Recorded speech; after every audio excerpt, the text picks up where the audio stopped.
Hello there, you join us for one of our rules videos. The rules section in Golf Monthly is one of the most popular, and we've popped down to Portugal to the Dom Pedro Victoria course, which is a regular host of the Portugal Masters and also a WGC host going back 12 or 13 years.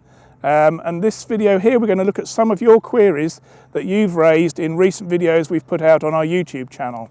The first of these queries was a suggestion I'd not heard before in relation to the age-old problem of divots. A lot of people want divots to be a free relief situation. Most people would then say, well, how do you define a divot?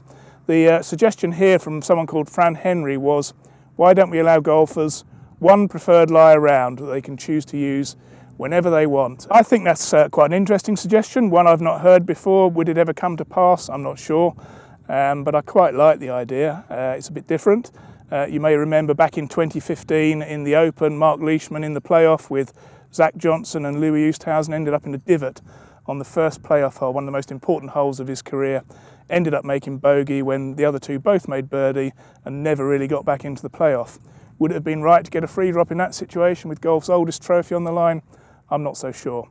Second question we're going to look at is about two-face chippers. Are they legal or not? Well, the answer, I'm afraid, is no. And given that such things have been on the market, I guess that begs the question, why were they ever made? But they have been. Sadly, you can't use them when you're playing under the rules of golf. The rules of golf say that an iron club can only have one striking face. The only club that can have two striking faces is a putter, and it has to have the same characteristics and be two faces opposite each other on the putter, like the classic old bullseyes you used to get. So in terms of chippers, although you are playing them often with a putting type stroke, it can only have one side. Okay, so on to another question, and if you've got a question you'd like us to try and answer, leave a comment below. We'll do our best to answer it, and we will certainly look to try and address some of your questions in another video down the line.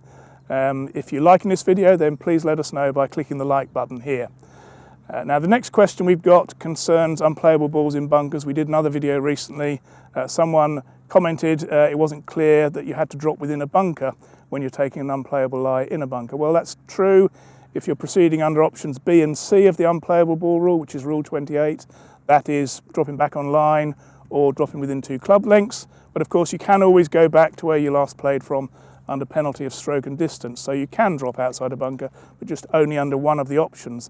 And in fact, from the 1st of January 2019, when the new rules come into effect, there will be another option available from bunkers that will allow you to drop outside the bunker back on line as far as you want to go, but that will be under penalty of 2 shots.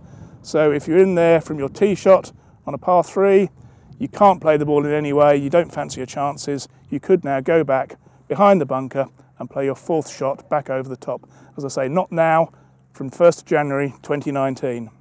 The next couple of questions we're going to look at revolve around provisional balls. We get quite a lot of questions about provisional balls. The first one is, can you ask someone you're playing with to not look for your original ball if you really don't want to find it, so that you can then just go up and play your provisional?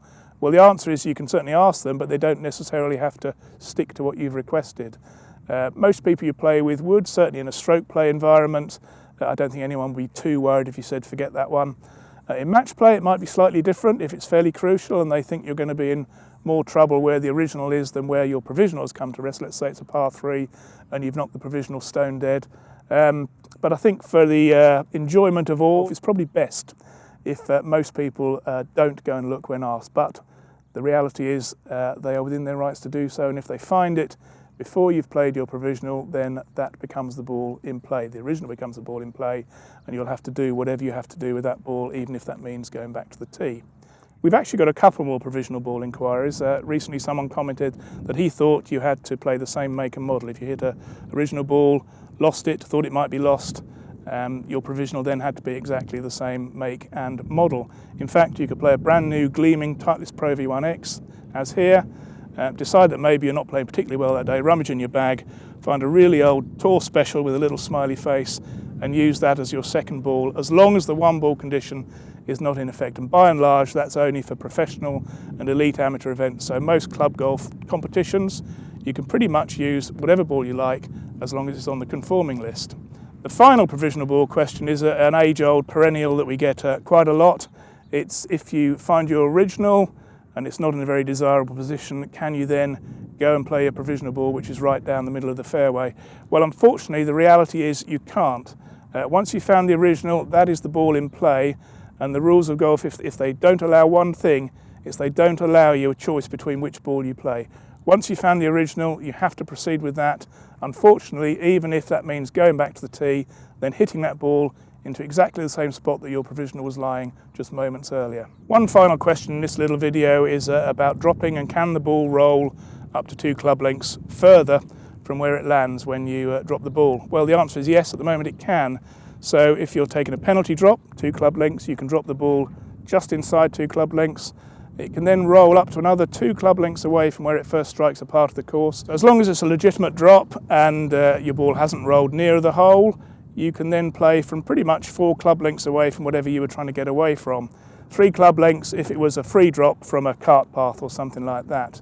However, one point to note here is that from the 1st of January 2019, that won't be the case. Drops will then be from knee height, and the idea is then the ball potentially won't roll as far. And in fact, from January next year, the ball is going to have to stay within the area, so either 2 club lengths or 1 club length, depending on whether it's free relief or a penalty drop. So that's one just to remember for next year, and it's also perhaps important to note that the drop will be more regulated. You will have to use the longest club in your bag to drop, but not the putter. So for most people, that is going to be the driver, will be your measuring club. But that's for next year. For now, 2 club lengths, and then potentially up to another 2 club lengths. You could end up nearly 4 club lengths away when taking a penalty drop. That's it for this video. We hope you've liked it. If you have, please click the like button here, and do fire us in any questions you've got, and we'll do our level best to answer them either here or in a forthcoming video.